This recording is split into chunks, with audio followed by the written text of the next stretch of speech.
안녕하세요. 소윤섭의 팟캐스트입니다. 정말로 말하고 싶고 말할 수 없는 이야기들의 일부를 시작하겠습니다. 4차원 생활의 댐이 무너져서 한국 사회에 4차원 생활이 쏟아져 나왔다면 여러분은 어떻게 대처해야겠습니까? 댐이 무너지면서 전국적으로 쏟아져 나온 4차원 생활은 부조리와 해코지 그리고 반칙을 사용하여 사람들을 피눈물의 삶으로 전락시키는 악성 범죄를 일으키고 있습니다.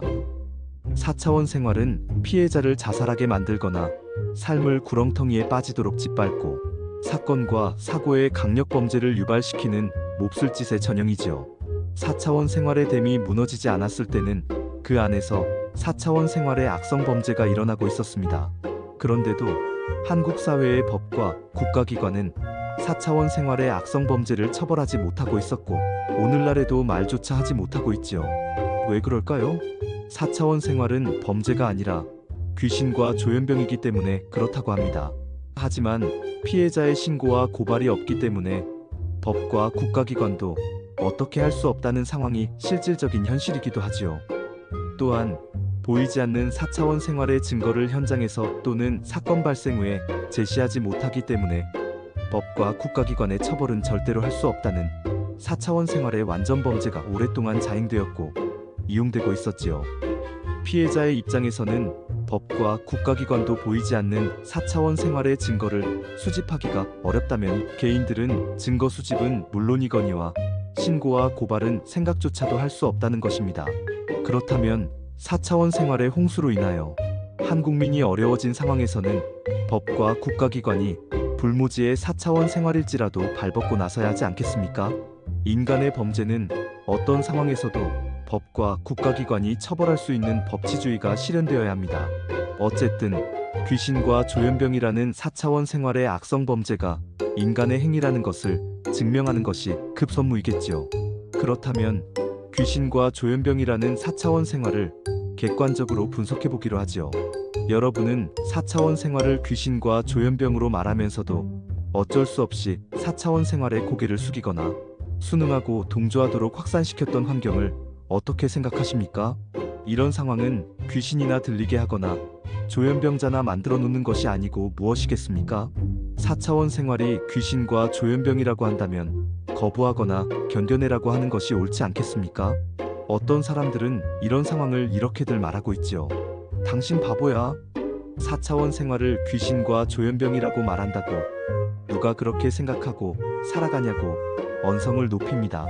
4차원 생활은 암묵적인 상황 속에서 고개를 숙이거나 동조하고 순응하며 살아가고 4차원 생활은 인간의 행위일지라도 귀신과 조현병으로 그저 말할 뿐이라고 하지요. 세상 사회도 그렇게 살아간다고 하면서 말입니다. 하지만 이런 사람들은 모두 거짓말을 하고 있지요. 4차원 생활의 댐이 무너지지 않았던 폐쇄적인 한국 사회는 4차원 생활을 귀신과 조현병으로 살아갔습니다.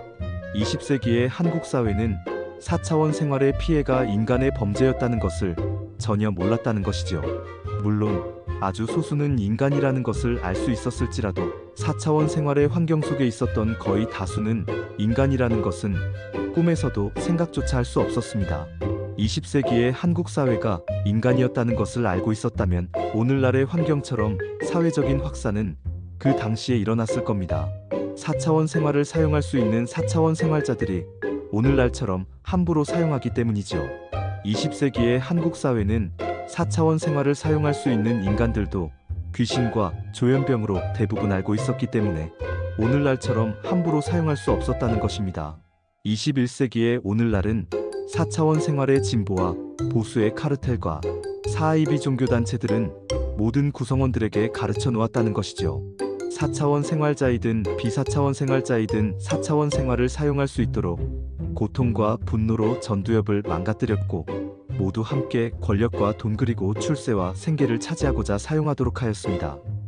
4차원 생활의 범죄를 사람들에게 사용하면서 4차원 생활의 가해자는 인간이라는 것을 알게 되었고 4차원 생활의 피해자도 인간이라는 것을 알게 되었지요.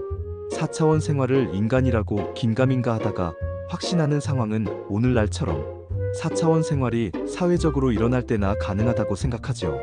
4차원 생활은 사람들이 사회적으로 직접 경험하지 않고서는 인간의 행위라는 것을 알게 되는 상황은 쉽지 않기 때문입니다. 폐쇄적인 환경 속에서 4차원 생활의 피해를 개인적으로 직접 경험하는 상황에서는 절대로 확신할 수 없다는 것이죠.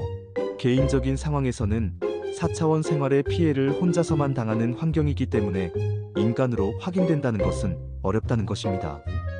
사회적인 상황에서는 4차원 생활의 피해를 가정, 학교, 직장 등에서 함께 사용하고 피해를 당하는 환경이기에 긴가민가 하다가 확신하게 되는 것이지요. 물론 4차원 생활의 가해와 피해를 인간이라는 것으로 직접 말하지 못하고 있을 뿐 귀신과 조현병의 환경 속에서 속박되어 살아갑니다. 4차원 생활이 사회적으로 확산되면 사람들은 4차원 생활을 인간으로 알아가면서 그저 속박되어 살아갈 뿐이지요. 그래서 4차원 생활이 사회적으로 일탈을 하게 되면 4차원 생활의 불법을 사용하여 헤쳐먹는 기반의 인간들이 아닌 청렴과 투명의 기반으로 자국 사회를 보호할 수 있는 사람들이 일찍 바로잡으면 바로잡을수록 폐쇄적인 환경으로 그래도 회복하게 된다는 것입니다. 생각해 보십시오. 4차원 생활의 부조리와 해코지 그리고 반칙으로 고통과 분노의 세월을 수십 년 동안 방임되면서 겪게 되거나 자신과 가족의 삶은 엉망진창으로 변하고 집안이 망하게 되었다면 4차원 생활을 귀신과 조현병이라고 강요한다고 누가 그렇게 살아가겠습니까? 4차원 생활의 부조리와 해코지 그리고 반칙을 사용하여 권력과 돈 그리고 출세와 생계를 빼앗고 자리 잡은 주변의 인간들을 보면서 귀신과 조현병이라고 할 수 있겠습니까? 이상으로 소윤섭의 팟캐스트 1부를 마치고 2부에서 찾아뵙겠습니다. 정말로 말하고 싶고 말할 수 없는 이야기들은 계속됩니다. 감사합니다.